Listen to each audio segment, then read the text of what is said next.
Reka dutangire amasengesho yacu ya deliverance, ni isengesho ryo kubohora. Bari isengesho dusengera ibyifuzo bitandukanye, ibibazo by'abantu batandukanye, kugira ngo Imana ibatabare, Imana ibahe umugisha, Imana ibarwanirire. Reka dusome Zaburi ibice 28 umurongo n'uwa 8. Zaburi ibice 28 umurongo n'uwa 8. Haravuga ngo Uwiteka ni imbaraga z'abantu be, kandi ni igihome uwo yasize ahungiramo agakira. Ngiye kubwira abantu b'Imana, abakristo, abasenga, abakijijwe, abakunda Imana, hari ibintu tutaza duha agaciro kandi bikomeye. Uwiteka ubundi ni imbaraga z'abantu be. Uwiteka ni imbaraga z'abantu bamwizera, kandi ni igihome abo yasize amavuta, abo yatoranije bahungiramo bagakira. Ni ukuvuga ngo iri ni isengesho rikomeye. Iyi Zaburi ya Dawidi ni Zaburi nziza cyane. Iyo tureba muri Zaburi dusangamo amasengesho atandukanye, indirimbo. Nagira ngo mbibutse ko abana b'Imana, abakozi b'Imana, abakijijwe, ubundi buriya ni abanyamugisha, ni abanyembaraga, ni abantu bakomeye ariko bisuzugura iteka. Nagira ngo mbabwire ko ntitugomba kwisuzugura kubera ko turi abanyamugisha, ntitugomba kwisuzugura kubera ko turi abantu badasanzwe, ntitugomba kwisuzugura kubera ko turi abana b'umwami, ntitugomba kwisuzugura kubera ko dufite agaciro imbere ya Data, tuzwi n'Imana. Kuba Imana ituzi rero, ibintu byose birashoboka kandi byose biroroshe. Kuba tuzwi n'Uwiteka nta kintu na kimwe kidashoboka. Uwiteka ni imbaraga zacu, Uwiteka ni imbaraga z'abantu bamwizera, kandi ni umunyembaraga, arakomeye, afite byose. Rero ubwo tugiye gusenga, nagira ngo mbakangure kandi mbahumurize, mbabwire ko muri abantu badasanzwe, muri abanyamugisha. Amasengesho yacu tuza dusenga rimwe na rimwe twiyirije, twananiwe, dushonje, kubera ko dukunda kuba mu masengesho kenshi twiyiriza, tutarya. Mbireba rimwe na rimwe, hari igihe niyiriza nkabona abandi barimo barafungura, abandi barimo bararya, ariko nje nareba ingene ndi mu masengesho, nareba ingene abandi bafite apeti, abandi bashaka kurya, bashaka gufungura, ariko nje nitegereza ngasanga hari ibyo batazi. Twebwe aho dukura imbaraga ni mu masengesho. Aho dukura imbaraga ntabwo ari uko tuba twariye ibyo kurya bifasha imibiri, ahubwo aho dukura imbaraga ni igihe turya ibyo kurya by'umwuka, twasomye Bibiliya, tukiriza, tugasenga.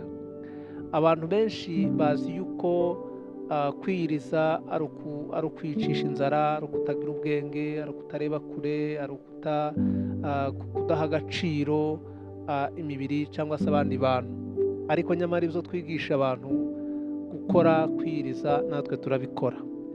Kandi ntushobora kugira imbaraga z'umwuka wera, ntushobora kugira imbaraga z'Imana wariye uhaze, wanyoye amata, wafashe ibyo kurya bifasha umubiri, ngo ugire imbaraga cyo kimwe n'umuntu wiyirije. Ntabwo bihuye, ntabwo bisa, ntabwo binashoboka.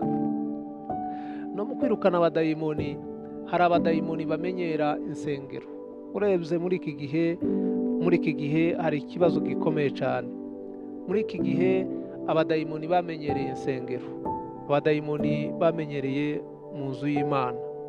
Kubera iki? Kubera ko usanga abarozi, abapfumu bari mu nsengero, ndetse bamwe ni abapasitori, abandi ni abavugabutumwa, abandi ni abahanuzi, abandi ni abigisha, abandi bakiyitirira, bagenda bafata amatitre atandukanye bakayiyitirira, kubera ko ayo matitre yemewe na Bibiliya, kandi Bibiliya isomwa n'abantu bose, isomwa n'abakire n'abakene, abajura, abasinzi, abasambanyi, abantu bose basoma Bibiliya. Ariko gusoma Bibiliya ntibivuze ko abantu bakijijwe. Gukizwa ni ikindi kintu. Rero ndagira ngo mbasabe abo bantu baterana baza mu nsengero ari abasambanyi, ari abarozi, abo badayimoni b'ubusambanyi, abadayimoni b'abarozi bose baraza bakamenyera insengero, bakamenyera ahera, bakamenyera urusengero. Niyo mpamvu abo badayimoni bataza bavanwamo nuko abantu baririmbye gusa cyangwa se bahagaze ku gatuti ngo basome ijambo ry'Imana. Ahubwo abo badayimoni baza bavanwamo nuko amasengesho yabaye amasengesho yo kwiyiriza ubusa. Iyo twiyiriza ubusa turihana ibyaha. Iyo twiyiriza ubusa dushaka Imana. Iyo twiyiriza ubusa duca bugufi. Iyo twiyiriza ubusa tugaragaza icubahiro no gukomera kw'Imana. Iyo twiyiriza ubusa tuba dushaka kugaragaza Imana kuruta uko twebwe tugaragara. Rero nagira ngo mbakundishe kwiyiriza ubusa no gusenga, kuko bibamo imbaraga, bibamo ubutware, bibamo ubuhanga, bibamo ubushobozi, bibamo ubumenyi, bibamo gukiranuka, bibamo ubudahangarwa, uburinzi bw'ijuru bubaho hantu. Ni ukuvuga ngo iyo twiyirije abadayimoni baratumenya, iyo twiyirije abadayimoni baradutahura, bamenya aho turi, bamenya aho twanyuze, bamenya aho twicaye, bamenya amazina yacu, bamenya aho tutaha. Aho hose barahatinya, kubera ko turi abanyamugisha, turi abanyembaraga. Rero ngiye gusenya abadayimoni babangamiye abantu, batuma abantu batagira bitotsi, bituma abantu batagira umutekano, bituma abantu batabasha kurya no kunywa ngo bagubwe neza, bituma abantu badakora bizinesi zabo ngo zunguke. Abadayimoni batuma abantu barwara, bagahora ku misego baryamye barwaye. Hari uwo nigeze kwakira mu rukerera, hari mu masaa 10 z'ijoro za mu gitondo, anohereza message SMS ambwira ngo musengere, ngo afite ibigeragezo byinshi, ngo karageragezwa mu buryo bukomeye.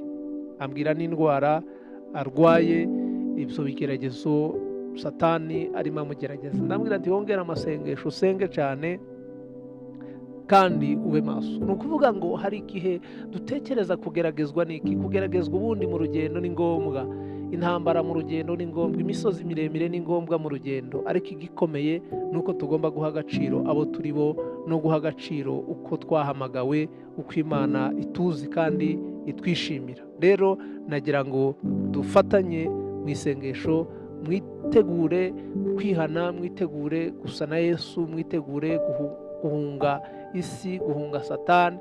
Iyo wakinze imiryango Satani ntawe yakwinjirira.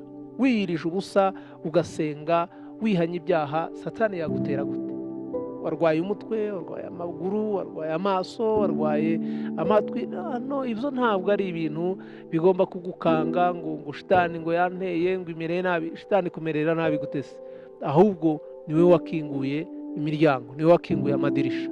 Reka dusenge, mbasabire imbaraga, basabire umugisha. Reka dusenge rero, dusengere abantu batandukanye, dusengere ibyifuzo, dusengere abakristo, dusengere itorero, dusengere igihugu, dusengere ndetse na karere tubarizwamo, dusengere Afurika, dusengere n'indi migabane n'abantu aho bari hirya no hino. Data, ndagushimiye kuri umunyembaraga, ndagushimiye ku munsi mwiza, ndagushimiye ku masaha meza. Kweretse mwami abakristo mbere y'umushumba, abakristo ba New Jerusalem. Abakristo ba New Jerusalem barimo abana bato, harimo abakuze, harimo urubyiruko, harimo abamama, hakabamo abapapa. Abakristo bose mbere mu ngeri basabiye umugisha, basabiye amahoro, basabiye amahirwe. Harimo abafite imirimo itandukanye, harimo abadafite akazi. Mana, ndakwereka buri mu Kristo wese w'itorero n'icifuzo afite. Sante Yesu mwami, leto de sage de lokes avota la minia, brasanke dobage, netro ezovakat binuloa. buri mukristo mwami n'icifuzo ce, abakristo aho bari, aho bicaye, aho bari mu kazi, aho bari mu ngo zabo, abarwayi barimo bakire gukira mu izina rya Yesu. Abakristo bose mbere y'umushumba ubahe imbaraga, ubahe ububyutse, ubahe ibyishimo, ubahe kumva Imana, ubahe kugendana n'Imana, ubahe kuyoborwa n'Umwuka Wera. Triple bande la trosa vetike bon message de la cosse en fait diminique les basicrage. Abakecuru barwaye, abasaza bafite intege nke, abakristo batandukanye bose bahabwa umugisha mwami, bahabwa imbaraga, bahabwe kwizera, bahabwe ibyishimo bikomeye, bahabwe uburinzi bukomeye.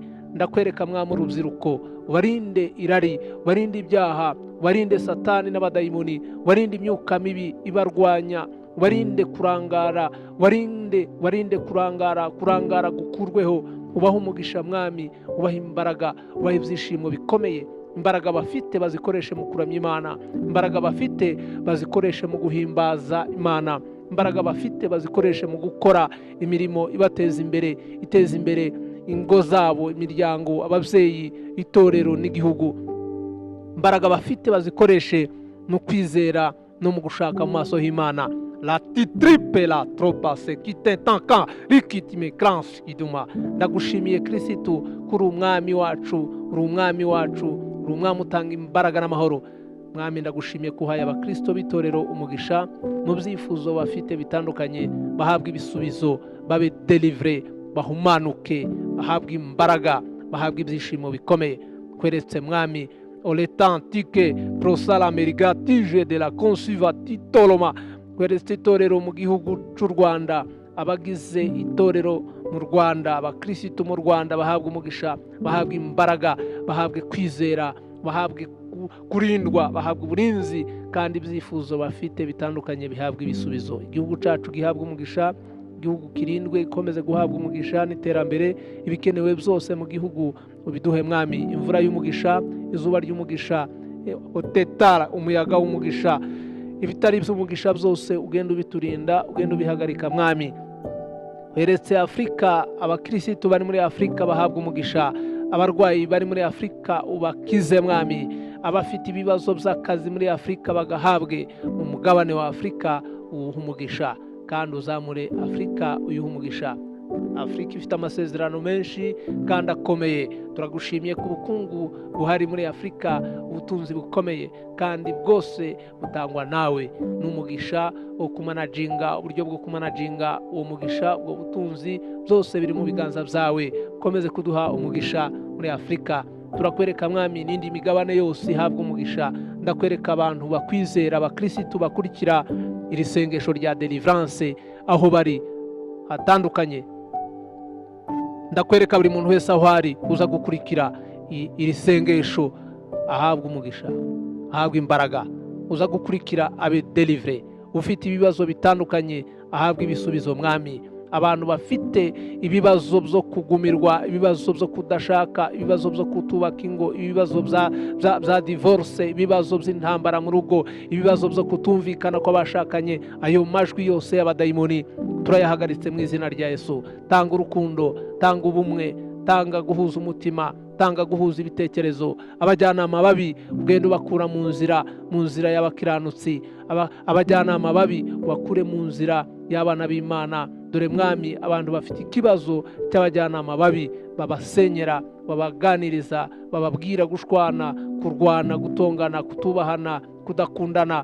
Izo mbaraga, ayo majwi, iyo myuka y'umwanzi turayihagaritse mwami, imbere y'abana b'Imana, imbere y'abakristo, imbere y'abizera. Uzohashira abantu b'umugisha. Niyo mpamvu iyo dusenze, iyo dukiranuka, iyo tumenya Imana, iyo dushaka Imana, Uwiteka ni igihome, ni igihome cyacu, ni igihome duhungiraho tugakira. Turakira iyo turi muri Kristo Yesu, turakira iyo turi mu Mana, turakira iyo turi abakristo, turakira iyo dusenga, turakira iyo twatoranijwe, turakira iyo twahamagawe n'Uwiteka, turakira iyo duhungiye ku Mana, iyo tumenye ko Uwiteka ari we buhungiro, ari we mbaraga zacu, ari we hotela pandaste kiva. Nagira ngo bakangurire kandi bibutse ko igitinyiro dufite tugihabwa n'Imana, icubahiro dufite tugihabwa n'Imana, imigisha dufite tuyihabwa n'Uwiteka, gukomera tubihabwa n'Uwiteka, akazi keza tugahabwa n'Uwiteka, urubyaro turuhabwa n'Uwiteka. Ni ukuvuga ngo ibisubizo, amazu, amafaranga, ibibanza, imodoka, imigisha yose tuyibonera muri Kristo Yesu. Twebwe ibyo dufite, ibyo dutunze, ibyo turya, ibyo twambara byose tubihabwa n'Uwiteka. Nagira ngo mbakangure kandi mbibutse bene data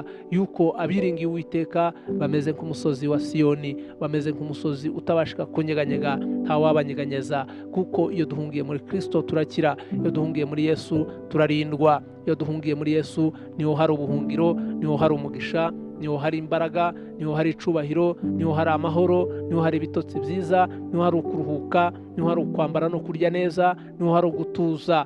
Ndabasaba, ndabakangurira kuja mu Mana, ndabakangurira kuja muri Yesu, ndabakangurira kuba mu rukundo rw'Imana. Muri Yesu harimo urukundo ruhagije rwuzuye, muri Yesu harimo imbaraga n'uburinzi n'ubutsinzi bukomeye. Itegure gutsinda, itegure guhabwa umugisha, itegure guhabwa ibisubizo, itegure guteteshwa n'Uwiteka, itegure guhabwa ihumure riva ku Mana.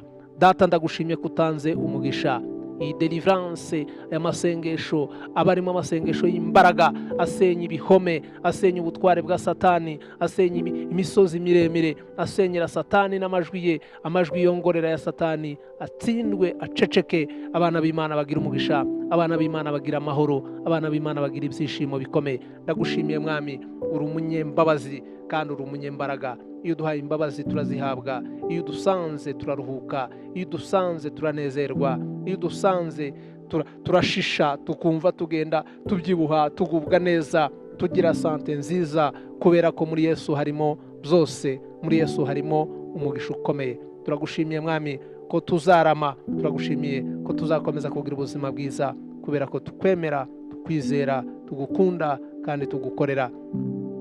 Ndahamagarira bariya batarakumenya, bariya bakiri mu tubari, bariya bakiri mu nzoga, bariya bakiri mu ndaya, bakiri mu busambanyi, bariya bakiri mu businzi, bariya abantu bari mu businzi, bariya bacuraguzi, bariya barozi, bariya bahehesi, bariya abantu bose bakiri mu isi y'umwijima, turabahamagaye Mwami kugira ngo ubakoreho, ubazane, baze baruhuke, barananiwe, bararushe, bari mu byaha, bari mu kaga, bari muri risiki ikomeye. Ariko Mwami, duteze amaboko tuvuga ngo nabo basange, ubagirire neza, ubagarure, bagaruke ku Mana, bave kwa Satani, bave mu rupfu, baze binjire mu bugingo. Ndagushimiye Mwami ko bariya bose bananijwe n'ibyaha, bariya bose bananijwe na Satani, ubakureyo, baze bakumenye, bakwakire, bamenye ko ari umukiza, umucunguzi w'ubuzima bwabo.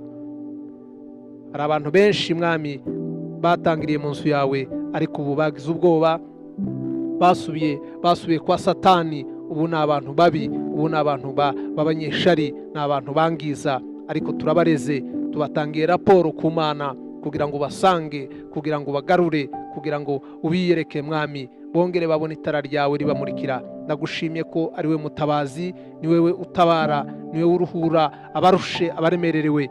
Iri sengesho ribohore kandi risenye biriya bihome, kugira ngo abantu bongere bakanguke, bongere bamenye ko igihome gikomeye ari Imana, ari Yesu. Baze bahungire muri Yesu, bareke guhungira kwa Shitani, kuko bahungira kwa Shitani ikabayobya, ikabica, ikabarimbura, kandi bakaba biteguye kuzaja mu muriro.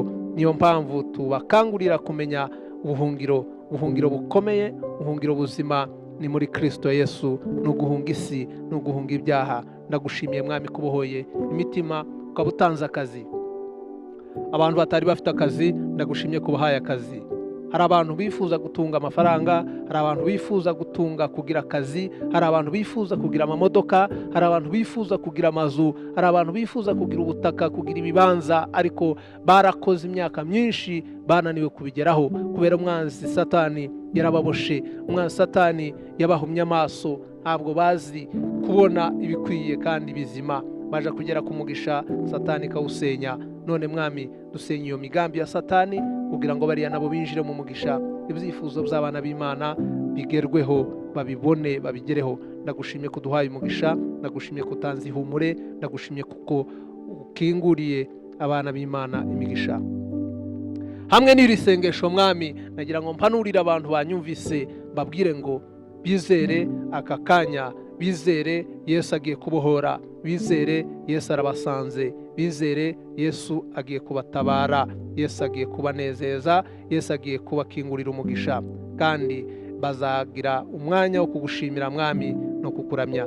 Ndizera ko bibaye, ndizera ko kinguye umugisha ku buzima bwabo. Ndagushimye kuko wahaye amahoro, kurindwa, kurama no kubaho neza. Mu izina ry'Uwiteka nsenze nizeye, amen.